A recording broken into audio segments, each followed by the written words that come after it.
तो ये 6 straw hats के मेंबर के पास कभी भी कोई डेविल फ्रूट नहीं आया था। बट शो में ऐसे कुछ डेविल फ्रूट्स है जो इन कैरेक्टर्स के लिए एकदम परफेक्ट हो गए। सो फर्स्ट हम स्टार्ट करते हैं फ्रॉम ज़ोरो।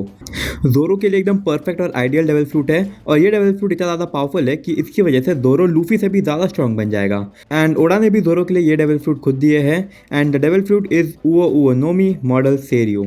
और ये डेविल फ्रूट इतना ज़्यादा ओवर पावर्ड है कि काइदो, जिसके पास ये डेविल फ्रूट पहले था, वो strongest creature in the world भी कहलाता था। बट हमें लगता है कि ज़ोरो ये डेविल फ्रूट खुद नहीं खाएगा, बल्कि वो ये डेविल फ्रूट को अपनी स्वॉर्ड को फीड कर देगा। एंड ये चीज़ की वजह से उसकी स्वॉर्ड 3 सीक्रेट पावर्स भी अनलॉक कर लेगी, जो बहुत ज़्यादा ओवर पावर्ड होगी। सो फर्स्ट वन उतना खास नहीं है। ज़ोरो नॉर्मल वीक अपोनेंट से लड़ते हुए ये फॉर्म यूज़ करेगा, इससे उसकी स्वॉर्ड थोड़ी बहुत स्ट्रॉन्ग हो जाएगी। बट द सेकेंड वन, और यहाँ पे चीज़ें बहुत ज़्यादा इंटरेस्टिंग और डेडली हो जाएगी। यहाँ पे ज़ोरो की स्वॉर्ड एक हाफ ड्रैगन के हाइब्रिड फॉर्म में बन जाएगी। और आपको तो पता है कि नॉर्मल ज़ोरो कितना ज़्यादा स्ट्रॉन्ग है, तो ड्रैगन स्वॉर्ड के साथ इसका डैमेज गॉड लाइक होगा, और ये स्वॉर्ड के पास एनिमीज़ की तरफ जाने की एबिलिटी भी होगी। ज़ोरो इस स्वॉर्ड को एनिमीज़ के रेंज तक भी एक्सटेंड कर सकता है विद अ ड्रैगन हेड। और ये एबिलिटी की एक और बात है कि इसकी वजह से कताना से एक फायर बॉल भी निकल सकती है। बट ये तो अभी भी सेकंड एबिलिटी थी। Now comes the third one, और ये थर्ड एबिलिटी इतनी ज़्यादा स्ट्रॉन्ग कि इसकी वजह से ज़ोरो लूफी से भी ज़्यादा स्ट्रॉन्ग बन जाएगा। तो सी, जब फाइट को ज़्यादा ही आउट ऑफ हैंड हो जाएगी, तब उसकी स्वॉर्ड एक कंप्लीट ड्रैगन बन जाएगी, और इसकी वजह से उसकी एक स्वॉर्ड कम हो जाएगी, बट ज़ोरो के बाद एक पावरफुल ड्रैगन का एलाय होगा। और जैसे आपको पता है कि ज़ोरो अपनी स्वॉर्ड का कितना ध्यान रखता है, तो उसकी वजह से ज़ोरो और ड्रैगन के बीच का बॉन्ड भी काफ़ी ज़्यादा स्ट्रॉन्ग हो जाएगा, एंड इसकी वजह से वो ड्रैगन और भी ज़्यादा पावरफुल भी बन जाएगा। इस ड्रैगन के पास एनिमीज को बर्न करने से लेकर थंडर शॉक देने की भी पावर होगी। एंड इतना ही नहीं, साथ ही ये ड्रैगन टोर्नेडो भी बना सकता है। तो अब आप ही सोचो कि ज़ोरो कितना ज़्यादा पावरफुल बन जाएगा ये डेविल फ्रूट के साथ। बट ठीक है, ज़ोरो ऑलरेडी बहुत ज़्यादा स्ट्रॉन्ग है, उसको कोई डेविल फ्रूट की नीड नहीं है। बट सबसे ज़्यादा नीड जिसे है डेविल फ्रूट की, वो है ऊसॉप। एंड सैडली ऊसॉप के लिए जो डेविल फ्रूट दिया है ऑथर ने, जो अकॉर्डिंग टू ऊसॉप के लिए बेस्ट होगा, बट इन माई ओपिनियन वो इतना कुछ खास नहीं है। It's the pocket fruit. तो देखो, सबसे पहले तो हम देखते हैं कि ये डेविल फ्रूट काम क्या करता है। ये डेविल फ्रूट यूजर को एक इन्फिनाइट साइज का पॉकेट दे देता है to store anything. Yes, just like Doraemon की 4 डायमेंशनल पॉकेट।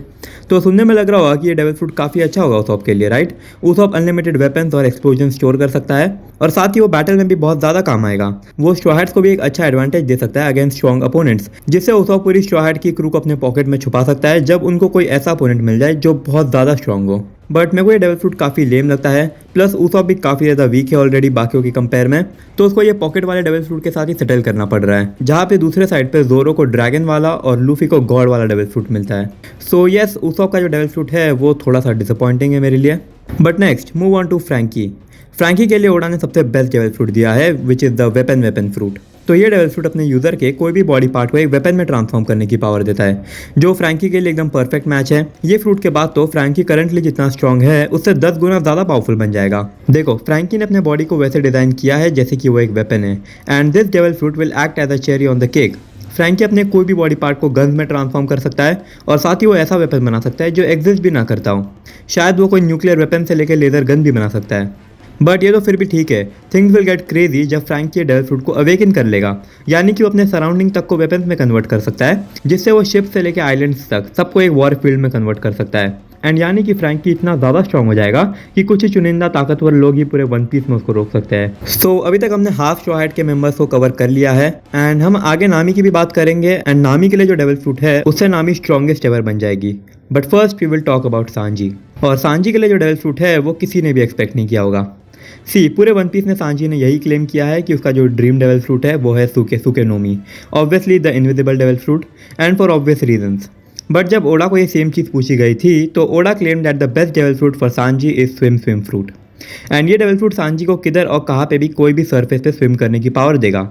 तो देखो, सांजी और ये डेविल फ्रूट एक परफेक्ट कॉम्बिनेशन है, क्योंकि यही एक बंदा है पूरे वन पीस में जो इस फ्रूट की फुल पावर का फुल पोटेंशियल यूज़ कर सकता है। क्योंकि देखो, ये डेविल फ्रूट का एक डाउन साइड है कि जितना फास्ट आप स्विम कर सकते हो नेचुरली, उतने ही स्पीड पे आप स्विम कर पाओगे हर जगह पे, आपको कोई भी एक्स्ट्रा स्पीड नहीं मिलेगी। एंड सांजी के पास एक पावर है कॉल्ड द ब्लू वॉक, जो उसको पानी के अंदर भी भागने की एबिलिटी देती है, यानी कि सांजी की स्पीड कितनी ज़्यादा हो जाएगी ऑन एनी सरफेस। प्लस ये और भी ज़्यादा डेडली हो जाता है क्योंकि सांजी उड़ भी सकता है, यानी कि अब सांजी के अटैक्स कहाँ से भी आ सकते हैं, ज़मीन के नीचे से लेके हवा में से। तो जहाँ सांजी क्लेम करता है कि उसको इनविजिबल वाला डेविल फ्रूट चाहिए, बट सांजी के लिए बेस्ट डेविल फ्रूट है the swim fruit.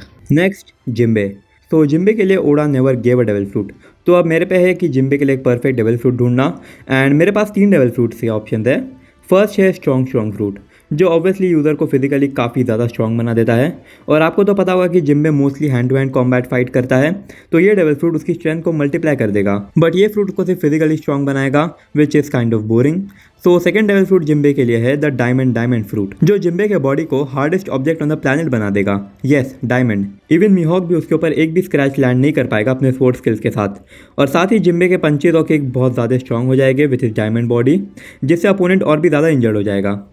But there is one more devil fruit जो मेरे अकॉर्डिंग जिम्बे के लिए बेस्ट होगा, and that is the dehydration devil fruit, जो जिम्बे को अलाउ करेगा कि वो किसी की भी बॉडी से सारा लिक्विड अब्जॉर्व कर ले, एंड वो लिक्विड वो यूज़ कर सकता है अटैक करने के लिए, जो जिम्बे के लिए परफेक्ट भी है एज वो एक फिशमैन है और वो फिशमैन कराटे का मास्टर भी है, जो एक फाइटिंग स्टाइल है जिसमें वाटर का यूज़ होता है। तो जिम्बे सारा पानी स्टोर कर सकता है और वो बाद में एक साथ कोई भी अपोनेंट को यूज़ कर सकता है एज फिशमैन कराटे, एंड वो अपने साइज़ को बड़ा भी कर सकता है सारे लिक्विड को अपने अंदर कलेक्ट करके।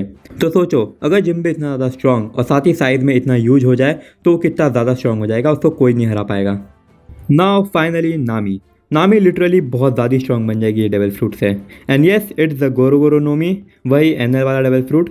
एंड ये नामी को अनलिमिटेड और बहुत ज़्यादा वोल्ट्स का thunder shock and attacks use करने की एबिलिटी देगा। और बहुत से फैंस कहते हैं कि नामी लिटरली 200 मिलियन वोल्ट्स के झटके बना सकती है, और ये इतना ज़्यादा पावरफुल है कि वो पूरे आइलैंड को डिस्ट्रॉय कर सकता है। एंड अब तो नामी के पास एक कंपेनियन भी है, जियस, जो लाइटनिंग को खा के साइज में बड़ा होता है। तो सोचो, ये डेविल फ्रूट से नामी उसको unlimited amount of electricity feed कर सकती है, एंड जियस को कितनी ज़्यादा डिस्ट्रक्टिव स्ट्रेंथ मिल जाएगी इसकी वजह से।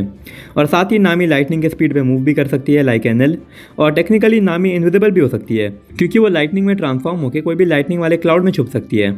और गोरो नोमी नामी को बस स्ट्रेंथ वाइज स्ट्रॉन्ग नहीं बनाएगा, बल्कि वो नामी के नेविगेशन स्किल्स को और ज़्यादा अच्छा कर देगा, क्योंकि इस फ्रूट का जो यूज़र है वो इलेक्ट्रोमैग्नेटिक फील्ड्स को भी काफ़ी अच्छे से रीड कर सकता है, जो नामी को एबिलिटी देगा कि वो पहले ही प्रिडिक्ट कर ले कि स्टॉर्म कब और कहाँ पे आने वाला है। तो सोचो, ये डेविल फ्रूट से नामी लिटरली लूफी के आसपास आ जाती, और अगर शायद लूफी के पास रबर वाला फ्रूट नहीं होता तो नामी लूफी को भी हरा सकती थी। तो वेल, हमने बस वही कैरेक्टर्स की बात की है स्ट्रॉ हैट्स में जिनके पास डेविल फ्रूट ना हो, क्योंकि लूफी, रॉबिन, चॉपर और ब्रुक ये लोग के पास ऑलरेडी डेविल फ्रूट है, एंड यस, उनके डेविल फ्रूट ऑलरेडी बहुत अच्छे हैं जो उन्हें काफ़ी ज़्यादा स्ट्रॉन्ग भी बनाते हैं। But there can be a better replacement for the devil fruit. So हम स्टार्ट करते हैं फ्रॉम रॉबिन के लिए सुके नोमी उसके करंट डेविल फ्रूट से ज़्यादा पावरफुल होगा। The invisibility devil fruit, well उसका करंट फ्रूट रॉबिन को बहुत ऑसम एबिलिटीज देता है, जैसे transforming into a devil, but invisibility वाला डेविल फ्रूट उसके लिए और भी ज़्यादा बेटर होता सीइंग हर पास्ट, क्योंकि रॉबिन अपनी पूरी लाइफ गवर्नमेंट से बच के भागने में ही लगी रही थी, एंड उसकी पहली बाउंटी भी उसको 9 साल की एज में ही मिल गई थी, तो उसके पास कभी भी कोई जगह नहीं थी टू कॉल अ होम। तो अगर उसके पास इनविजिबिलिटी वाला डेविल फ्रूट होता तो वर्ल्ड गवर्नमेंट से छुपने में उसको कोई भी प्रॉब्लम नहीं आती। एंड सीइंग कि उसका चाइल्डहुड कितना ज़्यादा वर्स्ट था, बट ये वाला डेविल फ्रूट उसके चाइल्डहुड को काफ़ी ज़्यादा बेटर बना देता। तो नेक्स्ट है ब्रुक के लिए कोई दूसरा डेविल फ्रूट चुनना थोड़ा मुश्किल है, क्योंकि अगर उसके पास उसका रिवाइवल वाला फ्रूट नहीं होता तो वो कब का मर चुका होता। तो चलो हम अज्यूम कर लेते हैं कि ब्रुक 2 डेविल फ्रूट ले सकता है, एंड हम करंटली उसको एज अ स्केलेटन बिना कोई भी डेविल फ्रूट के देखते हैं। तो बेस्ट डेविल फ्रूट उसके लिए होगा हिये नोमी, यस, आउकीजी वाला आइस फ्रूट। हमने देखा है कि ब्रुक कैसे अपने अपोनेंट को फ्रीज कर देता था उसके करंट आइस पावर से, बट ये वाला डेविल फ्रूट उसकी पावर को नेक्स्ट लेवल पे लेके चले जाएगा। वो पूरे आइलैंड को आइस में कन्वर्ट कर सकता है, और साथ ही वो खुद के बॉडी को भी आइस में कन्वर्ट कर सकता है, जो उसको कुछ हद तक इनविंसिबल बना देता। और अगर उसके पास ये वाला डेविल फ्रूट होता तो शायद वो कभी मरता भी नहीं, एंड वो खुद को और अपनी क्रू को भी बचा लेता। सो नेक्स्ट चॉपर के लिए I have the best devil fruit. तो पहले तो आप लोग ये सोच रहे होंगे कि चॉपर इधर रहता ही नहीं, क्योंकि अगर उसने ह्यूमन वाला डेविल फ्रूट नहीं खाया रहता तो वो अभी भी एक रेनडियर में ही रहता। तो उसी चीज़ की वजह से I have a better devil fruit for chopper, और वो है ह्यूमन फ्रूट मॉडल बुद्ध। ये डेविल फ्रूट उसको ह्यूमन जैसा सोचने और समझने की एबिलिटी देता है, एंड साथ ही वो एक जायंट गोल्डन बुद्ध में ट्रांसफॉर्म हो सकता है। एंड ओरिजिनल स्टोरी में चॉपर को ड्रग्स यूज़ करना पड़ता था ट्रांसफॉर्म होने के लिए एक जायंट में, बट ये वाले डेविल फ्रूट से वो इजीली एक जायंट बुद्ध में ट्रांसफॉर्म हो सकता है। एंड जायंट बुद्ध की फिजिकल पावर तो आपको पता ही है कितनी ज़्यादा स्ट्रॉन्ग है, हमने वो सेनगोकू में ऑलरेडी देखा है। तो ये वाला डेविल फ्रूट चॉपर के लिए ओरिजिनल वाले डेविल फ्रूट से काफ़ी ज़्यादा बेटर होता। So finally Luffy. तो लूफी के लिए तो कोई भी बेटर डेविल फ्रूट नहीं हो सकता है, लाइक वो ऑलरेडी एक गॉड है, तो उससे पावरफुल और क्या ही हो सकता है। अगर लूफी के पास गमू नोमी रहता तो हम शायद उसके लिए कोई नया डेविल फ्रूट ढूंढ सकते थे, बट उसके पास था हितो नोमी मॉडल निका, एंड वो ऑलरेडी उसको सन गॉड में ट्रांसफॉर्म होने की पावर देता है, तो कोई चांस ही नहीं है कि हम लूफी का डेविल फ्रूट चेंज कर सके। So yes, this is it for the video. बाकी आपको पता है क्या करना है, like, share and all, and मैं मिलता हूँ next time. Until then, bye.